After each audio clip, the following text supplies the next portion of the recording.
ini memang tidak lama gitu ya. Sebentar. Singkat, padat, cepat, sebentar. Ya. Kullu man 'alaiha fan. Setiap manusia yang hidup, sesungguhnya dia hidup dalam keadaan fana, sementara. Mau tidak mau, suka tidak suka, kita semua juga pasti akan berjumpa dengan yang namanya kematian.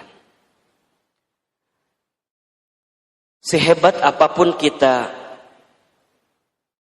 bersembunyi di tempat yang tertutup misalnya, tapi kalau sudah jadwal kematian itu hinggap dan datang kepada kita, maka kita tidak bisa menolaknya. Oleh karena itu, di antara sikap orang beriman yang paling cerdas dalam hidupnya, kata Nabi SAW, adalah mereka yang paling banyak ingat mati dan mempersiapkan bekal terbaik untuk kematiannya. Ya. Sikap orang beriman yang paling cerdas itu adalah dia yang paling banyak ingat mati dan mempersiapkan bekal terbaik untuk berjumpa dengan yang namanya kematian. Oleh karena itu, berbagai peristiwa terjadi ya, dari mulai mungkin saudara kita yang wafat karena COVID-19, ya. Kemarin saudara kita yang mungkin wafat karena kecelakaan dan lain segala macamnya. Apa yang kita lihat itu harus menjadi ibroh gitu.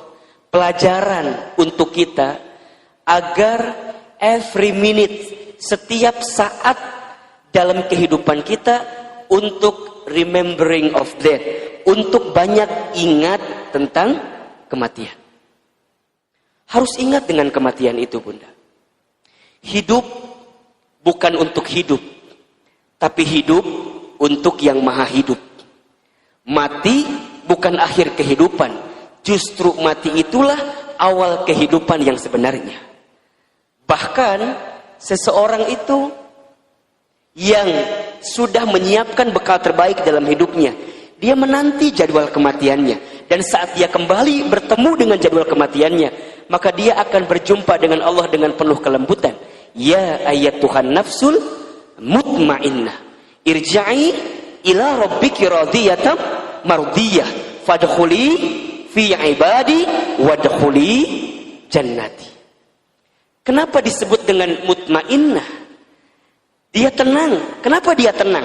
Ya, karena selama hidupnya dia jadikan setiap detak-detiknya sebagai perilaku yang baik, bekal-bekal terbaik untuk berjumpa dengan Allah Subhanahu wa taala.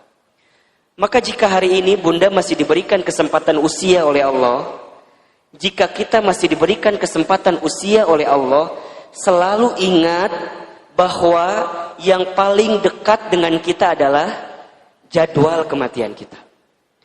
Yang paling dekat dengan kita bukan pasangan kita. Yang paling dekat dengan kita bukan tetangga kita. Yang paling dekat dengan kita bukan perusahaan tempat bekerja kita. Tapi yang paling dekat adalah kematian kita. Oleh karena itu, jadikan setiap hari-hari itu sebagai persiapan-persiapan untuk menyiapkan bekal kematiannya. Satu, ingat, mungkin Allah berikan kesempatan usia kepada kita karena dosa kita masih banyak, sehingga Allah berikan kesempatan usia agar di sisa usia ini kita banyak bertaubat, minta ampun sama Allah, banyak nangis. Jadi kalau Bunda ingat dosa masa lalu gitu ya, kemudian tiba-tiba air mata menangis, seketika Bunda mohon ampun sama Allah, kemudian Bunda mengatakan kalimat astaghfirullah, maka di saat itu Bunda yang dirahmati Allah, mudah-mudahan dosa-dosa kita diampuni oleh Allah Subhanahu wa taala. Makanya kata para ulama, ketika kita mengucapkan kalimat istighfar, jadi ketika kita mengucapkan kalimat astaghfirullah, itu maknanya ada dua. Makna pertama adalah kita minta kepada Allah untuk diampuni semua dosa kita yang terdahulu dan ditutup aib kita yang terdahulu. Itu pertama. Yang kedua, istighfar itu maknanya adalah kita meminta kepada Allah agar kita dibimbing oleh Allah untuk tidak kembali kepada dosa yang pernah kita lakukan di waktu yang dulu. Makanya kita ini kan semua sama ya. Ini kalau dilihat dari wajahnya hampir mirip semua ini. Wajah-wajah banyak dosa semua ini kan. Sama Ahilman juga, sama Bunda juga, sama kita semua. Kita ini semua makhluk yang banyak dosa. Kullu bani Adamu khatta'un, kan begitu. Setiap anak manusia itu pasti pernah berbuat dosa.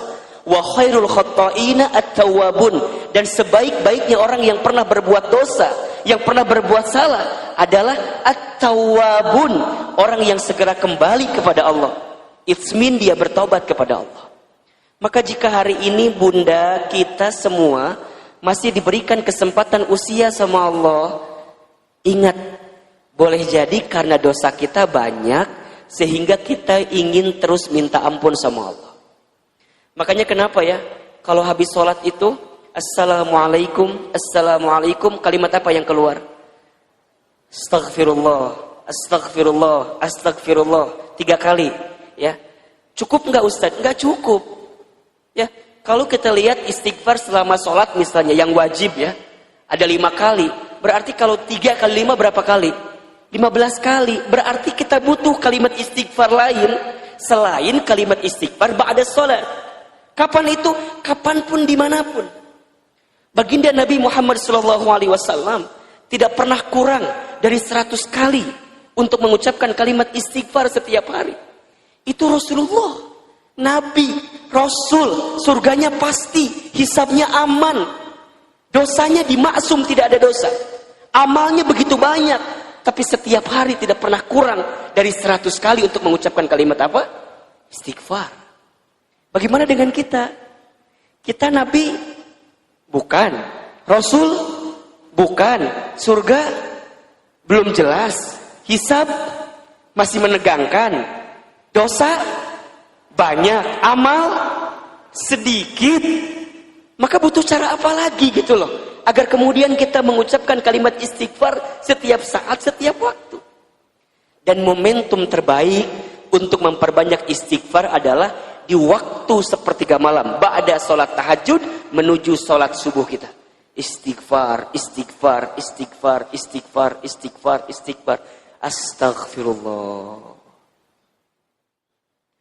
Yang kedua, boleh jadi Allah berikan kesempatan usia karena Allah juga tahu amal kita itu masih sedikit, sehingga kita masih butuh waktu untuk memperbanyak amal di sisa usia kita.